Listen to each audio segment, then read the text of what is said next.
Hello, and welcome to 5 Metallic Alien Encounters. In the paranormal world, there are a vast number of different types of cryptid and alien encounters reported, with a wide variety of descriptions ranging from the common to the more unique. While many seem unbelievable, I reserve my opinion since in this crazy world, anything could be possible. Metal Man. When most people hear the name Metal Man, they may immediately think of one of the robot bosses in the video game Mega Man 2. But this version isn't close to what was described on October 17, 1973 in Falkville, Alabama.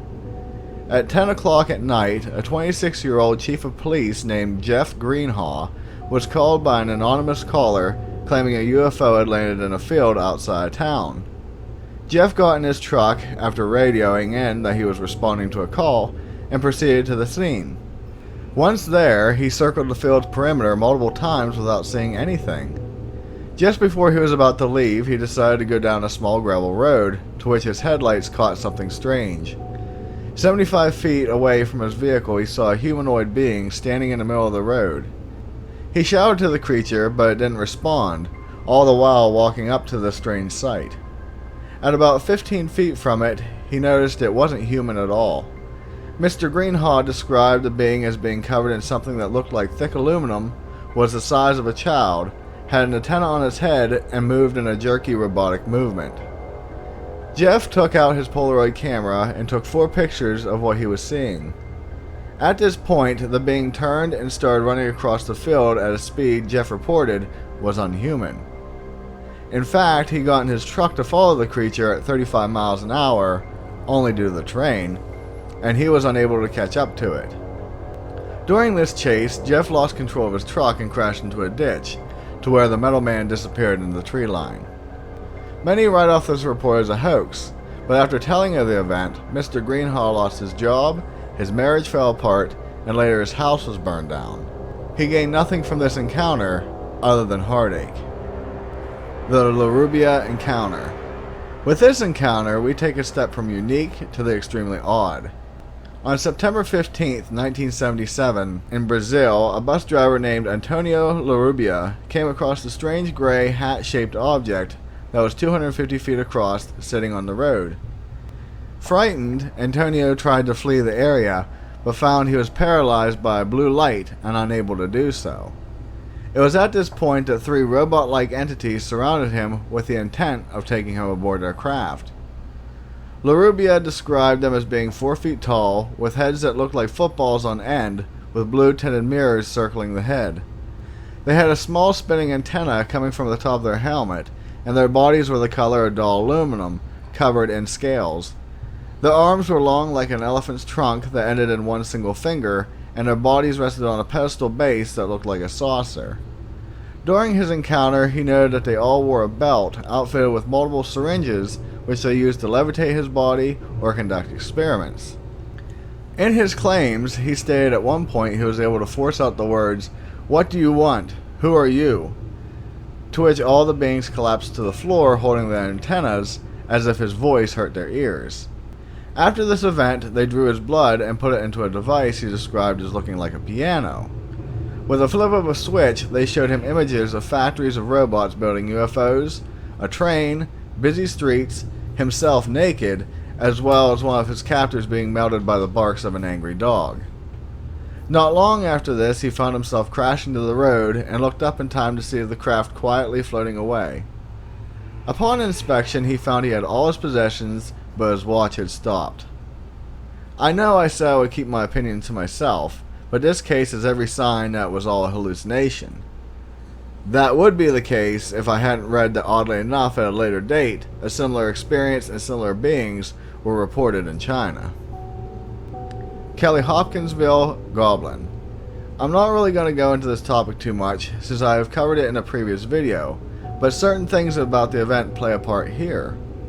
As a brief history, on August 21st, 1955, a backwoods family in Kentucky had a night of terror due to their house being attacked by strange beings until the morning. 2 men named Elmer Sutton and his friend Billy Ray Taylor heard the dog barking outside and went to see what was going on. They came upon a 3 to 4 foot tall creature with large eyes, huge ears, thin legs, and long arms that appeared to have claws on them. The being approached with his hands up in a surrender fashion, but the two men were so frightened by his appearance that they both shot it anyway. Throughout the night, the creatures constantly appeared at the house's windows and climbed on the roof, all the while being shot at by the family inside. The reason this encounter is on this video is that, oddly enough, each time a creature was hit, it made a metallic sound or made another rattling sound when it scurried away. Were these creatures actually made of flesh, or did they have metal on them? Cisco Grove Incident. This incident was suggested by one of my subscribers named German Shepherd, so a big thank you goes out to you. This encounter sure is a strange one, and is sure to go as a truly different encounter. On September 4th, 1964, in Cisco Grove, California, a 28-year-old man named Donald Schrum and his friends were out in the woods hunting. At one point, Donald became separated from his group, and as night came, he decided to climb a tree for safety and sleep until morning. Before long, he noticed a strange light in the sky that was moving in a zigzag pattern. Mr. Schrum thought that the lights were a search party from his friends or a helicopter, so he climbed out of the tree and began lighting flares. It soon became apparent that the lights were in fact from a strange-looking craft, so he went and hid in another tree.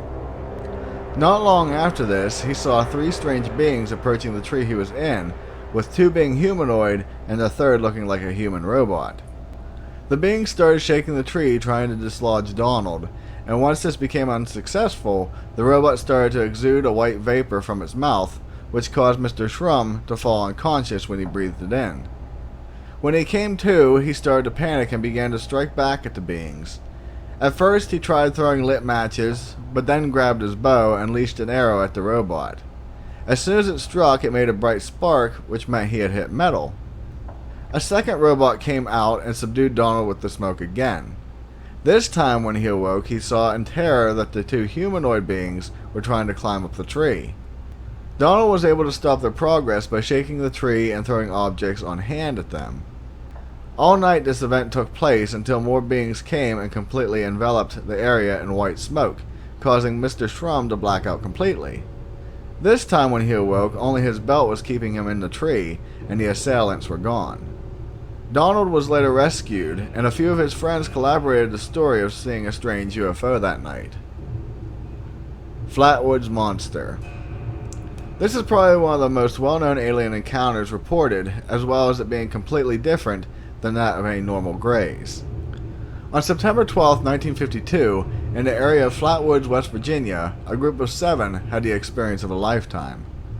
On that night, 4 boys were playing football when they noticed a ball of fire in the sky impacting a nearby hill. The 4 went to check out what had fallen from the sky, but stopped by one of their friends' houses on the way. The house belonged to Kathleen May, and after hearing the boy's story, she and her 2 sons joined the group. As they approached the site, Kathleen later stated that the air had an intense metallic smell to it that burnt their eyes and noses. The group saw 2 lights on the hill that were a foot apart, and when one of the boys shined a flashlight at it, it became apparent they weren't lights. They saw a creature that was 10 feet tall with a red face shrouded in what looked like a spade symbol, and was wearing long, bright green clothes that draped down. The creature proceeded to float towards the group, which caused them to run in terror. After returning to the town, the sheriff was called, and a while later a party went out to look for this being. They all turned up empty-handed, but strange skid marks were seen in the dirt where the object had been, as well as a black oil-like liquid. It should be noted that a naturalist named Ivan Sanderson took interest in this case and took soil samples of the area, but his results have never been released. Other witnesses have come forward claiming to have seen the being later that night, 11 miles from the original sighting, and the green clothes have been described more as a metal lower body. With that, be safe, and I'll see you in the next one. Later.